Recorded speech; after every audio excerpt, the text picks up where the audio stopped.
You know, trust is so elementary, such an elemental part of waking up. Because all of you have been taught to rely on yourself, self-reliance. Self-reliance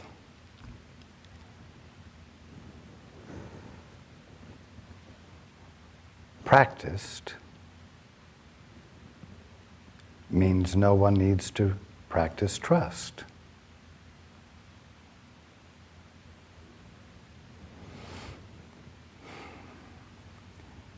The practice of self-reliance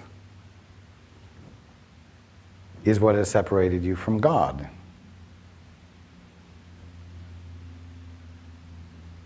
And it's responsible for, quote, the dream. It's responsible for your ignorance of truth.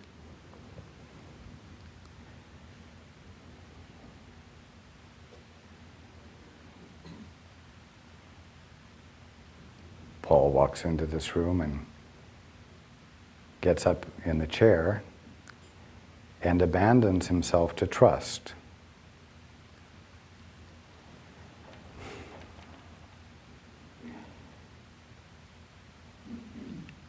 Trust into God knows what.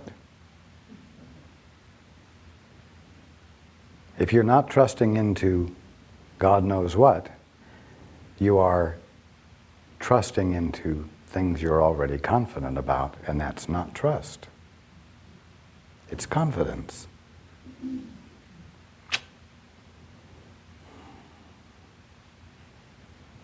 If you want to wake up, if you want to experience transformation, if you want to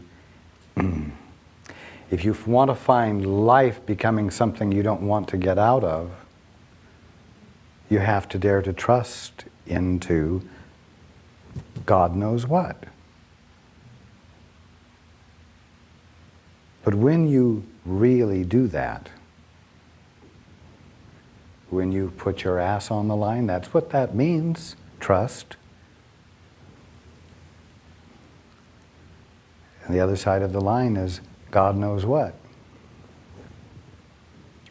When you do that, you experience exactly what Paul experiences, an influx of the awareness of truth that is always relevant to where you are and in language that you can understand. And if you don't practice trust, you won't become better and better at it. So, does that mean I have to let go of every idea that I have about... Not until it's replaced by what you find yourself knowing as a result of trusting. Never just blindly abandon anything. Don't abandon anything until it's been replaced by something better. You hear that? Don't replace any already existing ideas or thoughts or concepts that you have. Don't just throw them out. Don't abandon them until something better has replaced them. Can you apply that to this idea that I feel like I've created about being alone? Is that just silly? Is it just bullshit? I mean... Is it? I'm going to say something that someone else said. If you knew the answer, what would it be?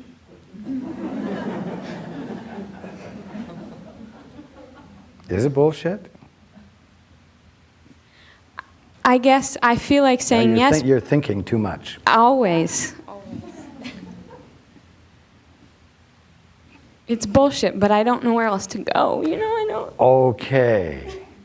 Now we're being real. Yes, it's bullshit. And you don't know where else to go? Wow, how wonderful. Your ass is on the line. You're at the edge of God knows what. Now, instead of tensing up and becoming self-protective because you're on the edge of God knows what, be curious. Be willing to listen for what the what is of the God knows what. You see? This is where the wonderful part happens. And you find you're not alone because you get an answer.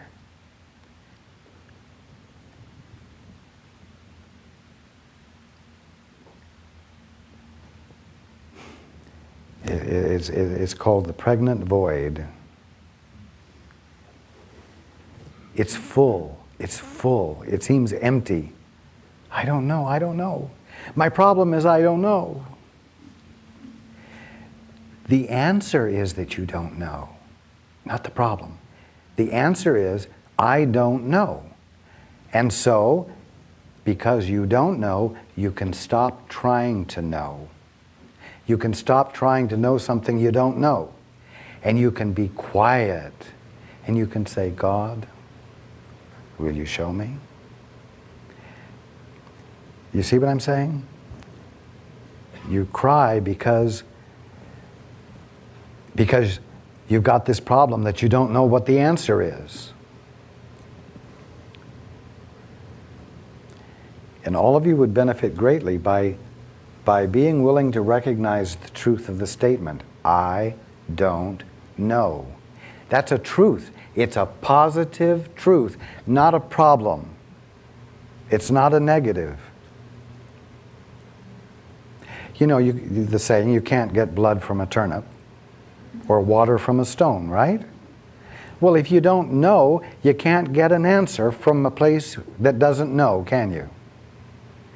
So, you can give up thinking you ought to know. You can give up trying to know. You can give up acting like you do know so that nobody else will know that you don't know. And there is a freedom in being able to say to somebody, you know, I don't know. Just like Paul told someone earlier, he doesn't know when the problem on the website will be solved. He could feel guilty for not knowing, and he could think he ought to be able to get it taken care of quickly, but the fact is, he can't, and he doesn't know. There is great freedom from guilt, freedom from stress, in recognizing that the relieving answer is, you don't know. Because now you can stop trying to know, and you can dare to ask and listen for the answer, which will be provided to you because the space isn't filled up with you trying to be something you aren't. You see that? When the you that is trying to be something it isn't stops trying to be it, there's a void in you, an openness in you that God can fill. And that's where the wonder of it happens. And that's the whole point of my talking with any of you through the years, is to get you to value that place in you where you don't know, and instead of feeling like a failure at not knowing, embrace that emptiness without guilt and say, the only prayer that's worth saying, fill me today with all thou art, God. Fill me with what you know. Fill me with what I need to know. And then listen, because in that empty space, it's easy for the answer to rush in, you see? But that takes trust. I'm trying to explain to you why trust is a valid thing to employ.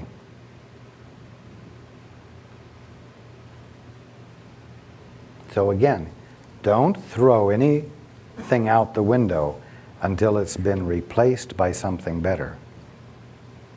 Don't throw common sense out the window in the name of spiritual growth and do wild, exotic, metaphysical things. Don't throw anything out until it's been replaced by something better.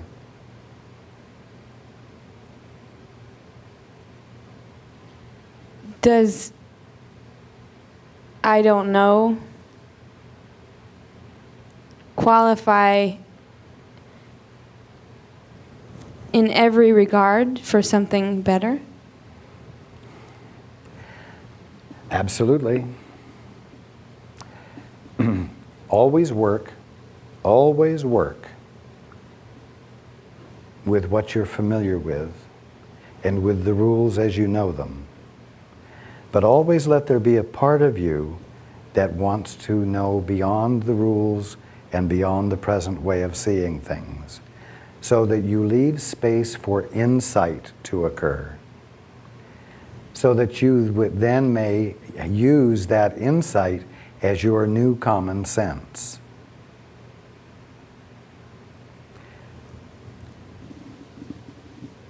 Ultimately, why would you want to rely upon anything other than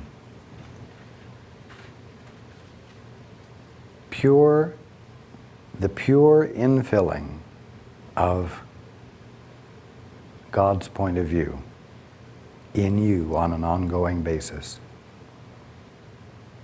But until that's happening all the time, stick with your common sense.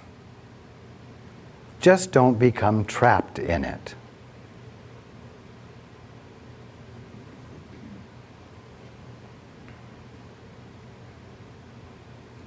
Paul listens or inquires of me frequently, but not all the time. And I am encouraging him to do it all the time.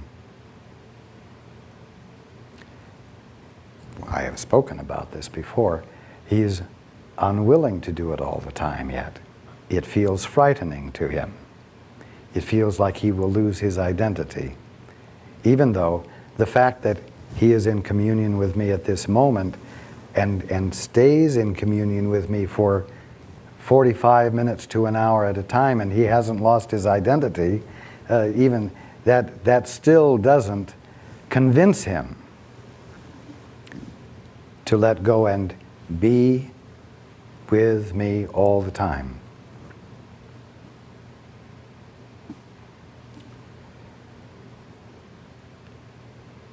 So, when he's not listening to me, he uses his best common sense. When he's with me, we flow in the movement of creativity, and he finds himself always appropriate and always meaningful. Whether he's being with me in a group setting or whether he's being with me driving a car, he finds if he's being with me while he drives the car, he's always going the speed limit without ever thinking about the speed limit. And he's always able to respond to whatever is happening in the traffic smoothly, easily, flexibly. But most of all, he's not where great flexibility is ever needed, because he's in the flow of fulfillment for everyone on the freeway in his vicinity. So, you see, use your common sense until it's replaced with something better. And let there be an ongoing curiosity to know the something better, the something more,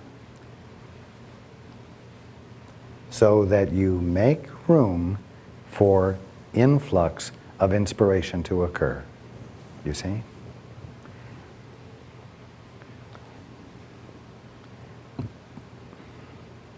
Should I specifically, I'm a little thrown by what you said regarding my relationship with Kentry, and I said that your decision arose out of fear. right. I am saying now, Yeah. relook at it without fear. It doesn't mean the answer will be different. You just need to be sure you're looking at it, but not through the lens of fear.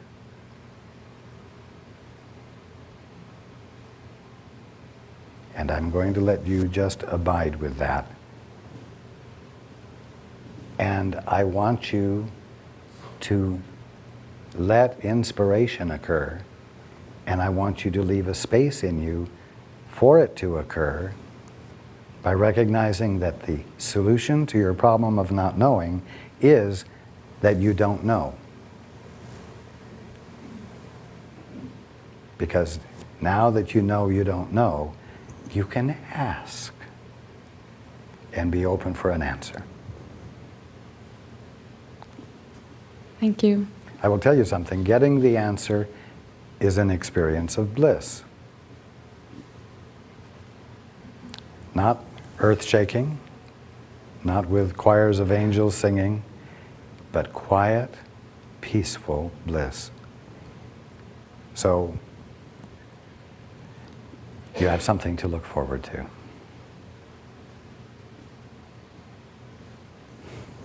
Okay. Hands. The gentleman in the turquoise blue aqua shirt on the aisle.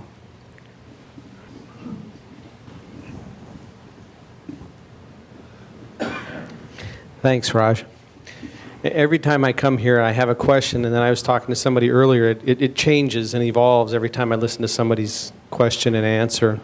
So I want to thank everybody for answering a lot of my questions as we go through the day. What I'd like to know is I've been having some events happen to me of recent, and I'm feeling okay with it. I just don't want my ego to get in the way. I'm having certain doors shut as I make a decision to what I think make my worth known, and as my worth is, as I project what I think I'm worth out there, the door shuts. So then, hey, I'm not supposed to be there. And I'm wondering, is that my ego, or am I being driven to a particular place outside of my particular direction? You are simply being provided with the opportunity to prove whether you mean it or not. Whether I mean what I think I'm worth? Exactly. Okay, so...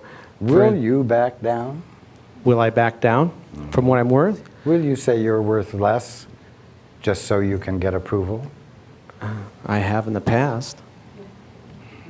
And I think I'm getting to the point where I'm finally, hopefully, starting to trust that if I do put it out there, that I'm either going to be given an opportunity to have what I think I'm worth, or have something new. Exactly.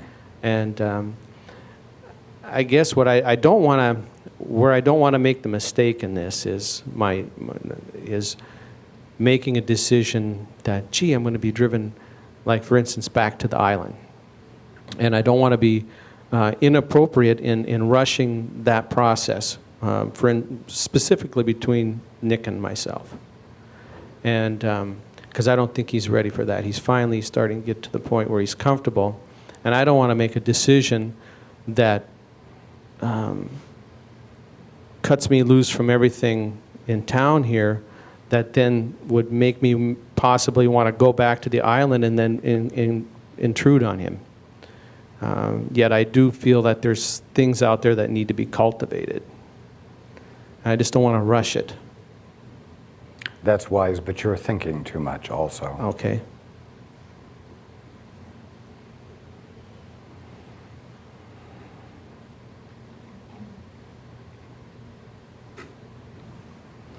You literally have no problem to discuss. Yeah, I guess it's not a problem. No, I guess when it boils down to it, I'm really quite open to do what's happening. Because I'm finally starting to get a little bit more relaxed in the idea of... I will tell you something. You're actually beginning to become a little humble, even though a statement of your worth seems to be the antithesis of humility. Yeah. To know that you are valuable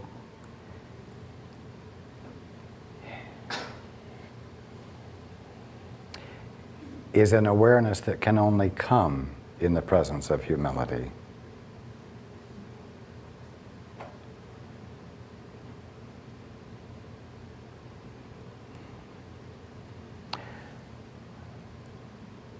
A lot of arrogance has slipped from your shoulders, and you're benefiting from the loss of weight. Be patient as it transforms your world, because you're giving something new to the world.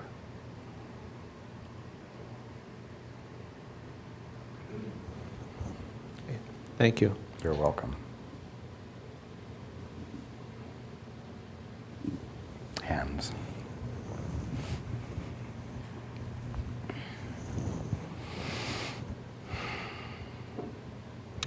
In the yellow top there, if you'll hold your hand up.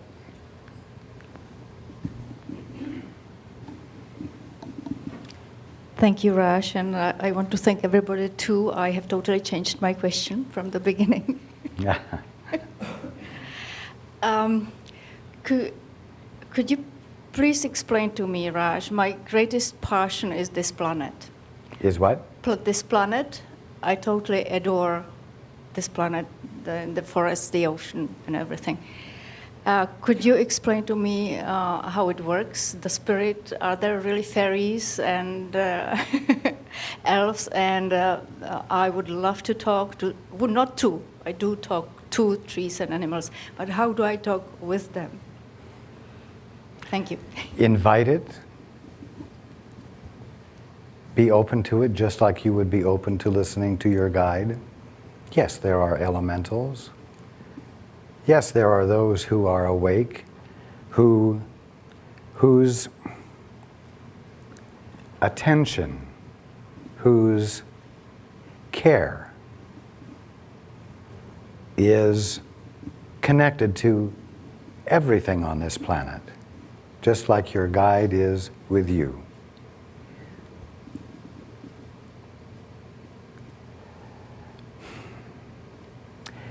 The elementals can speak to you, but also so can the plants themselves, the leaves themselves, the bugs themselves.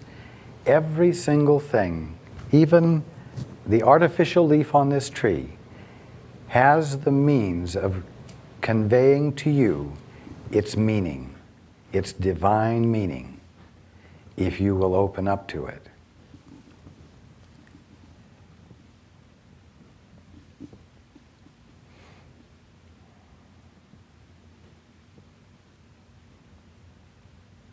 The Spirit of God is consciously connected with absolutely everything, even atomically and what you would call subatomically. And the connection of spirit is always a presence of intelligence, which is capable of sharing the intelligence that it is.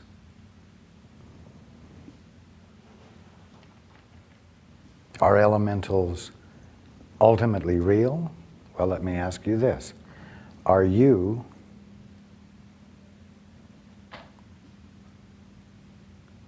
as Homo sapiens ultimately real? No.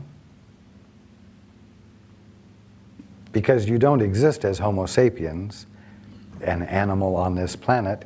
You exist as the presence of God, of mind, in which the experience of all things is embraced as a conscious idea, and to whom ideas are perfectly substantial because they are ideas in mind.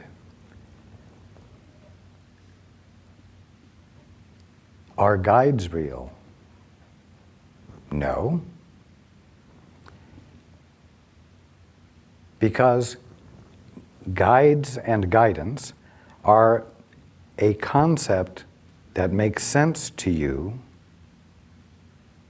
that bridges the gap between your current ignorance and your actual ability to be truly aware without ignorance of any kind. those who act as guides are actually full-fledged brothers, equals, you might say brothers and sisters, whose existence in God's sight is not that of being a guide. And so the elementals in God's sight are not taking care of part of the material world or parts of the material world. They are, in God's sight and in actuality, inseparable from, and they know they are inseparable from, every single object that you see in your world. But until everyone is awake, you will see the divine relationship between the source and the manifestation of the source, we will say, God and His infinite manifestation. You will see that relationship, which only seems to be separated into two because of your current ignorance. You will see that relationship as the presence of guides or elementals, or the presence of spirit which is intelligent, that is able to express and illuminate its intelligence in a manner that helps to bring the distance between the source and the manifestation of the source back together. Do you see what I'm saying? Sort of.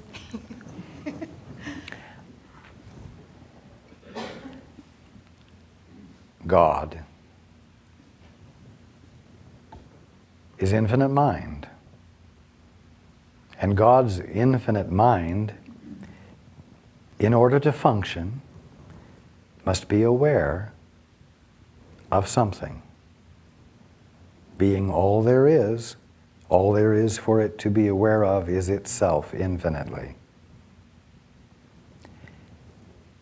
And so creation is mind experiencing itself infinitely forever, you might say. At the end of the first chapter of Genesis, it says, "And God saw everything that He had made, and behold, it was very good." What that really means is that God beheld everything that He had made, and behold, it was verily Himself, God. That recognition, that self-recognition, is what constitutes the conscious experience of being. And that conscious connection is a connection of love. Self-appreciation, you might say. Therefore, there is this constant interchange of love between mind and that of which mind is aware, which is itself, infinitely speaking. Now, when you seem to have lost the infinite view and you have misperceptions of reality, it seems that things are divided up into me and not me, this and that, distinct and separate from each other. Well, what happens when that occurs is that this intercommunion of love in the singleness, the unity of God, is seen as love from one thing to another, or from God to each thing, or as elementals to particular plants, and so on. The infinite caring and appreciation that is really self-recognition with a capital S is seen infinitely as fairies and the various elementals and so on. So I want you to know that you can, whether it's an animate or inanimate object, you can listen for whatever it is to convey the meaning of its existence to you,